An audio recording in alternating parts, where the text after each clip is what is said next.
The name Evolve Wild doesn't roll off the tongue. It doesn't clearly describe the journeys we offer. My accountant literally rolled her eyes when I told her the name, and my SEO guy asked me to change it, even after he got it. Most people call it Evolve and leave it at that, but I feel lucky to have that domain, and by the end of the video, you may just believe that Evolve Wild is not only a great name for this, but what needs to happen right now. First, let's talk about why people don't think those two words fit together. People generally assume evolution will happen through our technological or societal advances, or some incredible leader will save us, and we'll get to continue on this path of evolution. But it's become obvious that this path is leading us further towards the opposite of evolution, another E word, but followed by XTIN. You get it. With that, a lot of people think we're just screwed. Evolution, for billions of years up to now, has happened immersed in nature. Us humans have taken a different position from any other species, as we're beings that can manipulate the environment and create technology. But that doesn't separate us from nature, and it doesn't change how evolution actually works. Still, even if we agree that our human creations aren't helping us to any sustainable long-term evolution, how does the word wild help us, right? To start, it helps to understand something I call ecopsychology. And that's really just a modern approach to a more ancient way of seeing things. Our evolution, including our bodies, our brains, nervous system, stress responses, emotions, our entire being was built through billions of years of reverberations with the forests, rivers, stars, and seasons.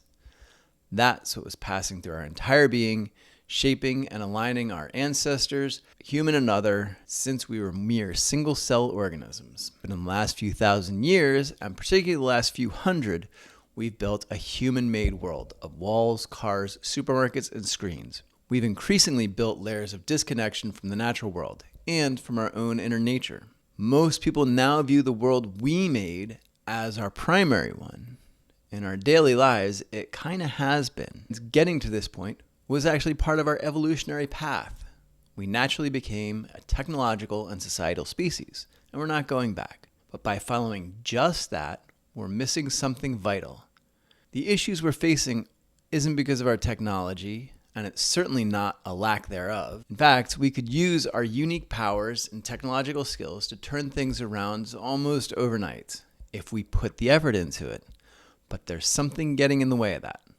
Our mindset. The script we live by, our priorities, our societal values, beliefs, and habits, they're all misaligned with our deeper human nature. We now believe the economy matters more than the ecosystem. The personal wealth matters more than the health of the community and the environments. That's an extension of this disconnected way of seeing life. Our dominance-based society has been built on short-sighted, destructive, disconnected ways. And we were warned along the way of the consequences of doing this. Those consequences are staring us in the face right now. We have to change, or we'll face those consequences in massive ways. The good news? Some people already have. More need to. Even better, this change is typically a very enjoyable one. So our real issue isn't just a values problem or that of narrative. It's actually a matter of mass psychological underdevelopment. We live much longer and wield far more power than any time in human history. While our intellect has developed rapidly, our psychological maturity has lagged far behind. Some things that define our current way of life, status and achievement, matter more than honesty, morality, and compassion. Identity relates to more what you do and have, or strive to be, than who you really are. Getting along with the group, or things as we know it, dictates a lot of people's personal decisions. And people spend a lot of time doing what others require of them, particularly people they have little to no tangible relationship with. Now, not everyone lives like this, but most people adhere to a lot of this. They ignore at least part of their true selves to conform to their roles and responsibilities. With this, we sacrifice our own humanity to continue advancing society as it is. We essentially serve it, rather than us building a world that serves all of us. Back in the day, coming out of nature, we built society for our benefit, so we wouldn't have to live on the razor's edge of survival, and to improve our quality of life. But that's not what's happening today. It's now time to change our culture to one that serves our humanity instead of us spending our lives serving it. And how do we do this? Well, that's kind of our core mission here at Evolve Wild. We offer people intentional journeys to explore their deeper humanity. You have the chance to viscerally feel your connection with all of life. You step into alignment with your true self, which is as wild as the universal consciousness you came into the world holding. Our journeys center around reconnection with wild nature, which is something both around us and the wild piece of ourselves that we're all born with that has guided us in the background throughout our entire lives. We move away from the constant noise and sensory overload of the world that you're constantly immersed in. Stop all the self-centered striving and sit with the realization that we're all part of something much larger than ourselves. Now that mushrooms have become legal again, there's a term that's being studied that goes with so many health benefits. It's the mystical experience. This is when you drop your sense of self and you do viscerally feel that connection with everything. You expand your sense of self to include the larger whole and recognize other unique beings as deserving of their right to live as themselves too. When you align with that, you see past the striving to work towards just status or a false sense of security. You know what it means to live with purpose, your purpose. You find your gift and you dedicate yourself to offering it back to your people and your culture.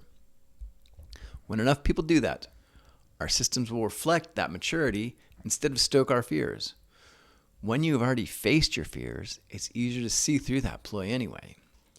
We can build a human world that empowers our humanity rather than drains it, and it intertwines with the natural world rather than destroys it. It really underscores the importance of empathy. That's how we balance our incredible human powers with the necessary responsibility that comes with them. Empathy is wired into us and expressed by healthy, mature human beings. We just have to honor that and recognize that people who don't display that shouldn't be in charge of very much at all. That's our true wild nature, and denying that or ignoring it is leading to our destruction. Honoring it leads to our evolution, and that's the purpose of everything we do, no matter how small the odds are of that happening. Again, we could change everything overnight if we all just decided to. So, in the end, yes, the name is strange, but everything we do is because what we need most right now is to evolve wild.